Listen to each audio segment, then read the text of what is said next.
Сүйінші ағайын, Жәнібекке қатысты қуанышты хабар тарады. Ассалаумағалейкум арнамыздың құрметті қымбаттылары. Егер осы хабарды сіз толық білгіңіз келсе, бейне астындағы лайк және подписать таңбаларын басып, біздің арнамызға жазылуды ұмытпаңыз.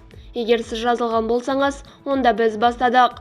Сүйінші ағайын, шетелдіктер асырап алған Жәнібекке қатысты қуанышты хабар тарады. Торғай өңірінде дүниеге келіп, кейін шетелдік отбасының қолында өскен Жәнібек туған анасын іздеуді әлі де жалғастырып жатыр, деп хабарлайды Дала Ньюс қызы. Ол әлеуметтік желідегі парақшасында бұл ізденіс өзі үшін аса маңызды әрі оңай емес процесс екенін жазды. Жәнібектің айтуынша, туған анасын табу жолында оған жанашыр азаматтар мен заңгерлер көмектесіп келеді. Соңғы уақытта іздеуге үміт сыйлайтын жаңа деректер де пайда болған.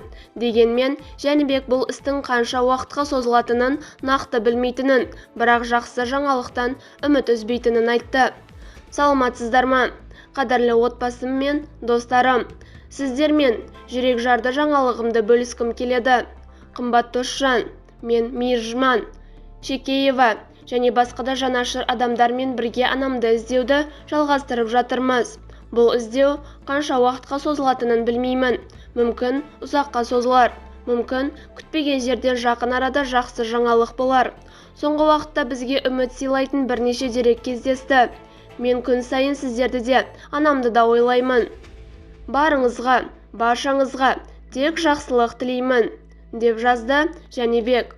Оның бұл жазбасы желі қолданушыларын бейжай қалдырмады. Көпшілік Жәнібекке туған анасын тезірек табуын тілеп, қолдау білдірді. Бізді бақылауды жалғастырыңыз.